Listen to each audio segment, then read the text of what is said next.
Yo, como ustedes verán, por el tipo de enfoque, vengo del campo comunicacional y voy a hablar de eso. Ventajas de ser último y desventajas de ser último. Digo, ya dijeron muchas cosas que yo iba a decir, con lo cual me ahorraron mucho trabajo, así que en primer lugar agradecerles además a los compañeros de la mesa que han abierto temáticas sobre un campo en el cual está sobrevolando algo y que yo lo quiero plantear y que arranca precisamente con una cita que va a delimitar precisamente ese campo, porque lo social es un campo de tensión y un campo conflictivo. Y de lo que estamos hablando acá, cada vez que hablamos de derecho, es un campo de conflicto y de tensiones de fuerzas. Entonces, en ese sentido, cuando pensaba una introducción, bueno, ahí no hay señal. Bueno, no importa, se las leo. Que es una cita de Foucault, que decía en un viejo artículo del Sujeto y el Poder: no basta decir que se trata de luchas contra la autoridad. Son luchas que cuestionan el estatus del individuo. Por una parte, sostienen el derecho a ser diferentes y subrayan todo lo que hace a los individuos verdaderamente individuales. Por otra, atacan todo lo que puede aislar al individuo, hacerlo romper sus lazos con los otros, dividir la vida comunitaria, obligar al individuo a recogerse a sí mismo y atarlo a su propia identidad de modo constrictivo. Estas luchas no están exactamente a favor o en contra del individuo, más bien están en contra del gobierno de la individualización. Se oponen a los efectos de poder vinculados con el saber, la competencia y la cosificación. Luchan contra los privilegios del saber, pero también se oponen al misterio, a la deformación y a las representaciones mistificadoras impuestas a la gente. Mi campo de trabajo, que venimos compartiendo con muchos colegas investigadores, y en las investigaciones con la doctora Alejandra Sebrelli, que está acá también y que desde hace años venimos trabajando, es el funcionamiento de las representaciones sociales en distintos ámbitos. Y digo que mucho de lo que yo venía a decir se dijo, se planteó y se tiró a la mesa, y yo trataré de mínimamente tratar de recoger algunos hilos de lo que se vino diciendo, porque en realidad estamos hablando de representaciones que siguen funcionando como sistemas de colonialidad sobre los cuerpos, de una técnica, de una tecnología en el mejor sentido Foucaultiano del término, es decir, con una construcción de una serie de estrategias representacionales que nos hacen aceptar ciertas verdades como universales. Y una de esas tecnologías fuertes en las cuales se apoya la reproducción de imaginarios es la televisión y es la ficción, es la construcción de ficciones. A ver, yo no voy a decir nada muy nuevo sobre esto. La televisión es un sistema que no solo consumimos, sino que estamos interpelados por lo que pensamos y cómo miramos el mundo a partir de este lugar. Pero a la vez es un espacio donde lo que se da es la puja distributiva cultural. Yo tomo este concepto de Arturo Escobar, un antropólogo colombiano. Arturo Escobar dice que la puja distributiva no es solo económica, la puja distributiva es cultural. Y de esto estamos hablando hoy, de cómo pujamos distributivamente para que la cuestión de los derechos sea un proceso articulatorio de diferencias y no sea un proceso meramente de inclusión subordinada en una sociedad. Que la inclusión no se dé desde este marco de mera aceptabilidad del discurso, sino que sea una práctica donde los derechos estén puestos sobre la mesa, articulados, conflictivamente, como es toda articulación. Porque la adquisición de derechos no es una adquisición pacífica. Creo que cada uno de nosotros, por fatal experiencia propia, lo sabe. Pelear un derecho es pelearlo en un campo de fuerzas y de tensiones. En el campo de la comunicación, la Ley de Servicios de Comunicación Audiovisual apuesta a la diversidad y a construir la pluralidad. Y pone la puja distributiva cultural en un instrumento que había sido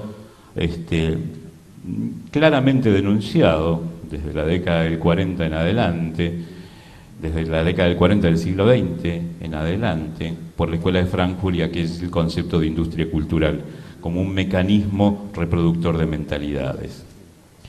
En ese sentido, digo, yo voy a ir primero por este lado. ¿Cuáles son los tabúes? Los tabúes sobre los cuales no se hablan en las ficciones, y tomo la ficción televisiva como para tomar un caso, digo, pero estamos hablando en realidad de un proceso que es comunicacional y que nos afecta a todas las prácticas cotidianas. Y es las estrategias y las tecnologías de las representaciones. ¿De qué manera hay una estrategia representacional para catalogar a los otros y colocarlos en un lugar, en una posición e inmovilizarlos socialmente? Es la construcción de un espacio de la normalidad, de la cual estuvimos escuchando hablar a todos mis compañeros de panel. Es generar condiciones de aceptabilidad de los discursos y construcción de universales vividos como verdaderos. Esta construcción de los tabúes tienen claros ejemplos. Yo tomo el ejemplo de la televisión porque me parece que es el más productivo. Cuando se habla de diversidad sexual, yo tomo 3 casos. Zona de Riesgo del año 92, con las mejores buenas intenciones. 009 Central del 2002 y los Roldán del 2005. En todos los casos, lo que se hizo fue la espectacularización de la diferencia. Construir el espectáculo y utilizar todas las herramientas de la industria cultural para transformar la diferencia en un espectáculo. En un espectáculo que no soy yo, que es el otro, que lo pongo en una pantalla, que lo miro como diferente y que se apoya en la reproducción de imaginarios vigentes. El imaginario de la exclusión, ese no soy yo, ¿sí? Y lo miro como en una pecera. Digo, topo la metáfora de la pecera y estoy mirando al pez que está detrás y no me toca ni me afecta. Es este tipo de estrategias, ¿sí? El beso de Rodolfo Rani con Gerardo Romano, de Carolina Perelletti con Eugenia Tobal, no dejan de ser una amplificación de miradas estigmatizadoras, a veces con las mejores intenciones, con las mejores buenas intenciones, para construir una mirada sobre la diversidad sexual. Y entonces, lo que tenemos es que se utiliza todo el aparato de la industria cultural para montar ese espectáculo y para esperarlo, ¿sí? La televisión nos ha dado muestra a lo largo de todos estos años de cómo va construyendo sus propios sistemas de autovalidación y entonces nos anunciaron tanto ese beso que uno espera ese momento y pareciera que las diversidades sexuales se acaban ahí. Y eso es todo. Y se acaban en ese proceso, insisto, de espectacularizar la diferencia. Y estamos hablando, en realidad, de procesos que son mucho mayores. Yo voy saltando muy rápido, pero después si les queda ganas y aire y tiempo y no los acabamos de una vez por todas, podemos seguir charlando sobre esto. Pero hay procesos de visibilidad que hay que seguir construyendo. Procesos de visibilidad que yo los voy a resumir rápidamente en 3 puntos. Un primer ingreso al espacio de la visibilidad, no solo televisiva, sino de la visibilidad social, que implica la construcción de una imagen desde una exterioridad, ser construidos por otros para poder ingresar a ese espacio de visibilidad. Generar grados, en un segundo momento, de aceptabilidad de que esa imagen que marca una diferencia puede estar. Y asumir ese tercer paso, digo, simplificando muchísimo estos procesos comunicacionales, que es la construcción de la autoimagen y la autorrepresentación. Yo quiero que me miren así, yo quiero que me vean así, en pie de igualdad con las otras imágenes sociales. Pero no solo es una cuestión de imagen, es una cuestión de audibilidad. Porque en ese mismo proceso, el primer paso es ser hablados por otros, ser dichos por los otros, ser objeto de discurso de los otros, antes de poder tomar la palabra. Pero esa primera parte de toma de la palabra siempre es una inclusión subordinada, porque es el otro que me deja hablar, que me cede la palabra, que es el dueño de la palabra y me presta la pelota 2 minutos. para que yo juegue. En ese espacio, el poder de tomar la palabra implica siempre una marca desvalorativa, también y estigmatizante, sobre esa primera toma de la palabra. Lo que en este proceso, así descrito muy rápidamente, necesitamos lograr es la performatividad y el impacto de la palabra en lo social. De que esa palabra no sea solo tolerable, usando algo que dijo Nico recién, sino tenga un efecto performativo sobre lo social. No que me escuchen y que digan, ay, pobrecito, sino que tenga impacto sobre lo real, sobre lo social. Por eso digo, yo estoy usando la excusa de la televisión, pero no estoy hablando solo de televisión. Y en ese sentido, vuelvo, sí, sobre el objeto. En estos nuevos espacios que ofrece la reconfiguración del campo comunicacional mediático a partir de la Ley de Servicios de Comunicación Audiovisual, tuvimos un ejemplo, muchos, pero yo me centro en hoy, que es 23 pares, la serie dirigida por Albertina Carri y guionada por Marta Dillon.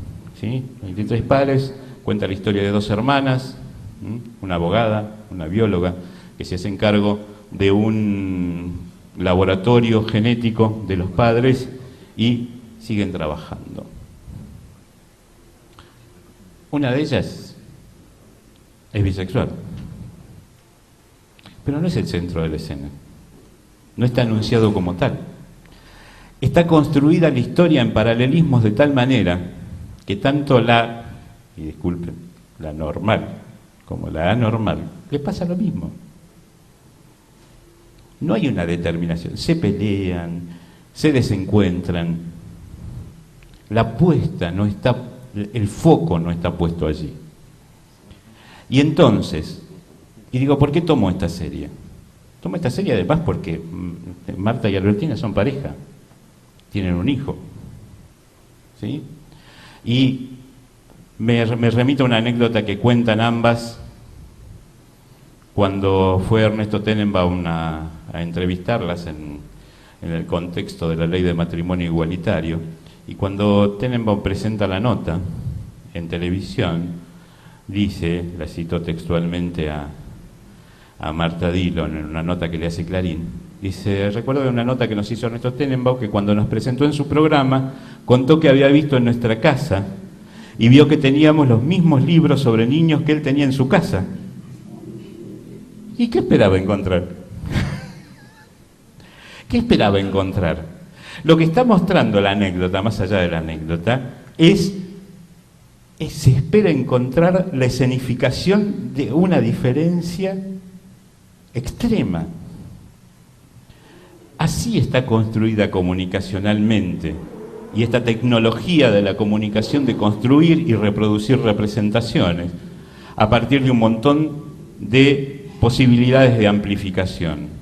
Por eso cuando yo reivindico la Ley de Servicios de Comunicación Audiovisual, lo reivindico en 2 puntos. Primero, en términos de ampliación de derecho, ampliamente necesaria, pero también con una salvedad. La ampliación de derechos y la ampliación de miradas no pasa solo por la construcción de muchos medios. Muchos medios que sigan reproduciendo esta tecnología del imaginario y de construir representaciones es más de lo mismo. En vez de tener un Tinelli, vamos a tener 200 Tinelli y 199 que parecen una caricatura del primero. Eso no es la construcción. La construcción de la nueva televisión. Los invito a ver las nuevas series que están siendo producidas. Digo, Muñecos del Destino de Tucumán, digo, El Aparecido de Mariano Rosa de Salta. Están mostrando aquello que ha sido tabú en la construcción de la imagen televisiva. Los personajes televisivos son apolíticos, ¿sí? Nunca fueron politizados, salvo muy casos, y por eso los nombramos como casos especiales. Son casi asexuados en términos de esta normatividad de la cual también cada uno de ellos ha hablado. Cierro con 2 cosas. en esta especie de caos en los que lo metí en este ratito. Y quiero citar a las palabras de uno de nuestros intelectuales más importantes, como es Álvaro García Linera. Álvaro García Linera, el vicepresidente de Bolivia, es además uno de los pensadores más importantes de la teoría crítica y decolonial en América Latina. Y por eso también recojo el guante de las múltiples colonialidades a las que estamos sometidos y de las que tenemos que seguir escapando y construyendo, ¿sí?, otras alternativas.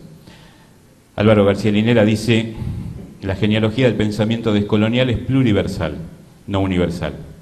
Así, cada nudo de la red de la genealogía es un punto de despegue y de apertura que reintroduce lenguas, memorias, economías, organizaciones sociales, subjetividades, al menos dobles, el esplendor y las miserias de los legados imperiales y la huella imborrable de lo que existía convertida en herida colonial. Por la degradación de la humanidad en relación a la inferioridad de los paganos, los primitivos, los subdesarrollados, los no democráticos.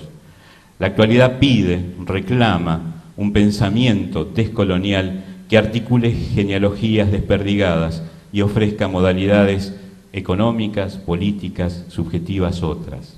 Estamos viviendo el tiempo y estamos recorriendo con un imperativo, ¿sí?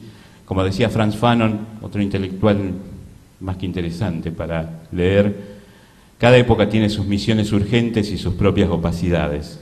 Este es nuestro tiempo, que nos ofrece el desafío de construir imágenes de lo social, donde la diferencia deje de ser la excepción y sea parte constitutiva para dar cuenta de lo que realmente somos. Muchas gracias.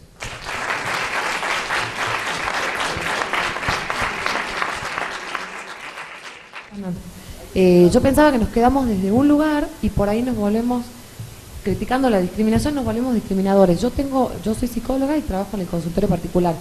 Y me pasó este último tiempo tener muchos papás divorciándose en divorcios bastante complicados, en donde no hay posibilidad de que el juez revea que la madre no es la mejor opción por la criatura. Y como tiene menos de 6, 7 años, no hay punto de debate.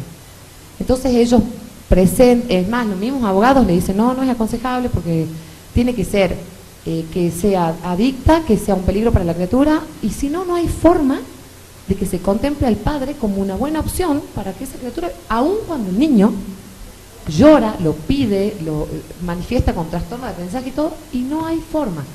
Y yo no me quería quedar con esto de decir, a lo largo de hoy escuché muchas veces violencia de género, siempre referido a la mujer. Hoy, hojeando el diario, mientras comía, vi 2 hombres apuñalados, no importa, por las mujeres. O sea, que también tratemos de ampliar eso y decir, la violencia de género también puede ser de hombres que padecen esto, desde lo judicial o desde lo discriminatorio, pero que no están contemplados en muchas cosas y nos quedamos rígidamente pensando, la mamá es la mejor opción o la mujer es la víctima de. Eso, más o menos quería decir.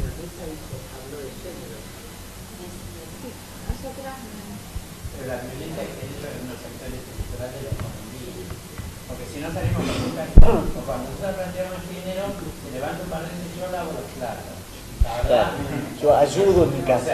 ¿Cómo ayudo? Lo que hay que es lograr el acceso real de las mujeres a la economía.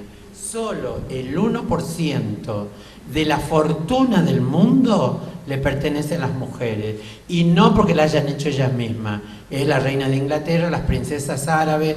Digo, hay que tener cuidado porque hay una estructuralidad económica muy clara. Lo mismo que hay violencia, hay violencia. Puede haber violencia de la mujer hacia el varón, solo que en general yo también preguntaría de por qué y cómo termina esa situación de las 2 mujeres que apuñalan a sus varones, por eso. Eso digo, como, y lo demás sí es una cuestión que tendrá que discutir además la justicia internamente, pero porque además ahí hay derechos de niños y niñas que no están siendo escuchados. Sí, buenas noches. Hola.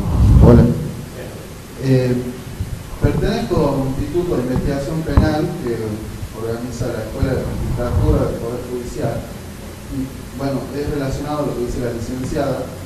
Yo quería saber, tu punto de vista, Loana, Ahora, en diciembre del año pasado, se modificó el Código Penal, se incorporó en el artículo 80, que son las agravantes del homicidio, o sea, para prisión y reclusión perpetua, se incorporó en el inciso 4, habla de aquellas personas que por placer, codicia, odio racial, religioso, y se agrega, o de género, o de orientación sexual, identidad de género o su expresión. Yo, estamos haciendo un trabajo de investigación porque es reciente la modificación y me pareció un buen momento para preguntar a ver cuál era tu punto de vista. Sé que vas a estar a favor, pero digo, claro, esto tenía que ver con lo que planteaba la compañera primero, ¿no? A ver, las razones pueden ser múltiples, pero el femicidio, por ejemplo, te matan por tu sola condición de mujer. Eso hay que tener en cuenta. No es por... Y lo mismo pasa con las orientaciones sexuales o las identidades de género.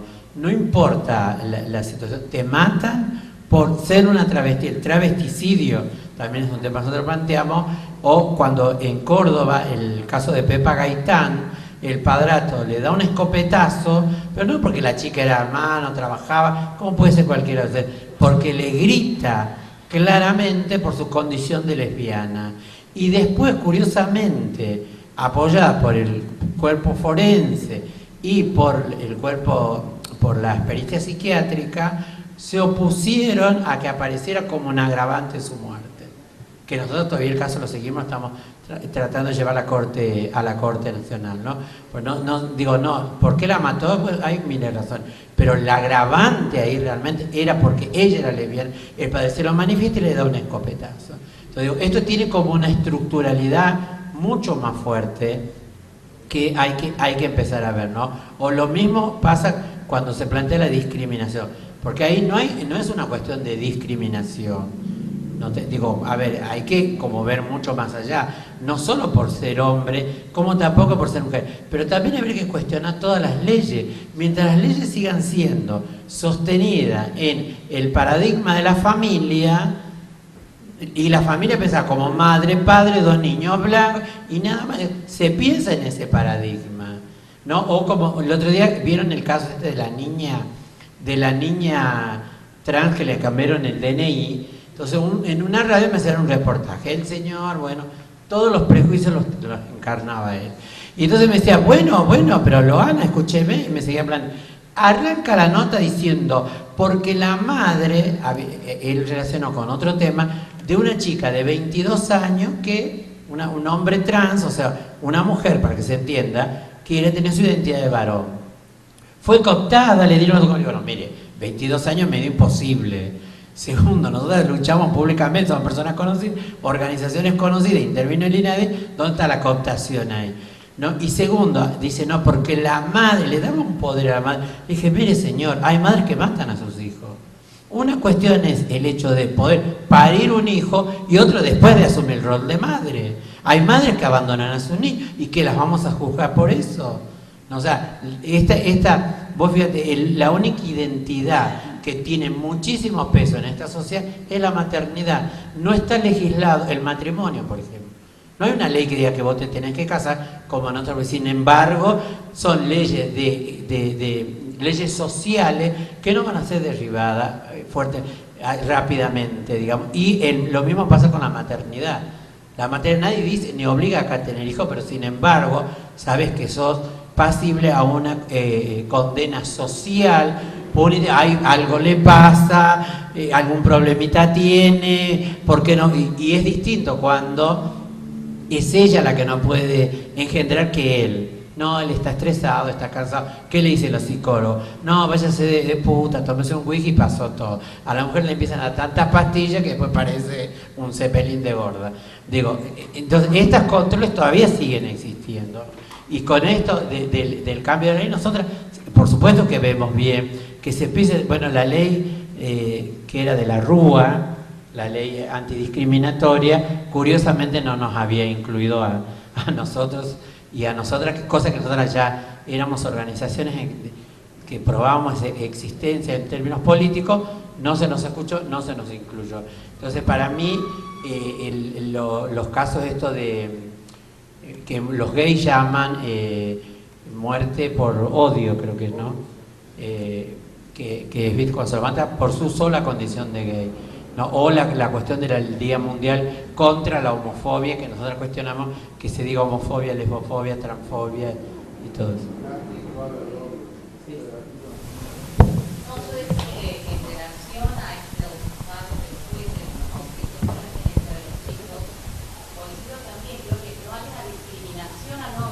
Condición del hombre, sino que está reflejado justamente con mucha claridad esa matriz colonial de la familia tipo, donde recae sobre la mujer las funciones de la maternidad, más allá de una lectura de otras condiciones de la subjetividad de esta mujer en cuanto a sostener y optar por la maternidad, pero creo que específicamente no está siendo discriminado este hombre en ese fallo por su condición de varón, ¿no? Me parece que... y una cosita que me quedó dando vueltas, y que esto de con las mejores intenciones, qué duro es cuando aquel que discrimina es quien cree que no está discriminando y que hace justamente esto con las mejores intenciones, y es cuando mayor daño podemos hacer, ¿no? Pero que también hay que tener en cuenta que el oprimido no tiene que cargar con todas las cuestiones del mundo. No, porque si no encima después te piden que sea la buena travesti, la que luche por los digo. Ahora, también esa... tenemos prácticas. Sí, no, pero digo que generalmente hay un pensamiento, ¿viste cómo que dice? O que las mujeres, cuando también se habla que para la política, yo estoy impactada con ver Salta empapelada con candidatas mujeres. Ahora, ¿qué participación van a tener? O porque es digamos, lo políticamente correcto o la moda de poner mujeres. ¿No? Entonces digo, ¿cómo construyen el poder? O sea, discutamos otras cuestiones también. ¿Queda una pregunta? Sí. Hola. Hola. Sí. Bueno, una pequeña observación que ya lo había hecho. Anteriormente, en el panel anterior, que lo observo en el proceso ese de visibilización que estaba describiendo. Yo había dicho hace un rato, y creo que ahora me toca repetirlo, la construcción del estereotipo que había mencionado Nicolás al comienzo de su exposición, por parte de este grupo que nosotros lo podríamos individualizar como la cultura oficial, que impone al resto de la sociedad y a los grupos subalternos esos estereotipos. Pero estos grupos subalternos, minorías sexuales, culturales o cualquier otra minoría, han resistido y han construido la cultura popular, que creo que es lo que tendríamos que advertir y valorar eso, porque la producción del marco jurídico que va a vindicar los derechos de estas minorías no han sido, y lo dije y lo digo permanentemente, un regalo, ha sido producto de la lucha permanente en esta dialéctica, en esta relación, que es la que tenemos que expresar para poder advertirla y valorarla. Eso solamente. Gracias. De hecho, sumo una cosa a lo que decía el Bocha recién y a un poco algunas cuestiones que estuvieron apareciendo. Si seguimos mirando casos puntuales fuera de la red en la cual están constituidas desde lo económico, lo político, lo social, volvemos al caso de la excepcionalidad, ¿no? Y no vemos algo que nosotros venimos trabajando con un concepto que llamamos el espesor temporal de las representaciones. Hay espesores temporales que lo señala con mucha claridad, y la Ley de Servicio de Comunicación Audiovisual también es un ejemplo de eso. Es una lucha de larga data que de pronto aparece y toma un estado legislativo, jurídico y vuelve a aparecer. Pero por eso tenemos que tomar conciencia, y creo que no hay que escaparle a esto, de que tanto los derechos, y yo voy a hablar del campo de la comunicación en particular, son campos de conflictividades, y desde ahí construimos. Ese es el punto, desde ahí construimos. Y desde esas miradas conflictivas, porque son luchas de poder, porque estamos hablando de eso, estamos hablando de poder, y el poder es político, es económico, es cultural. Bueno,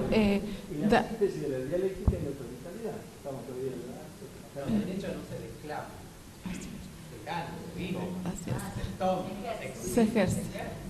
Agradecemos a los expositores y bueno, damos por concluido este simposio. Con este aplauso damos por terminado por el día de hoy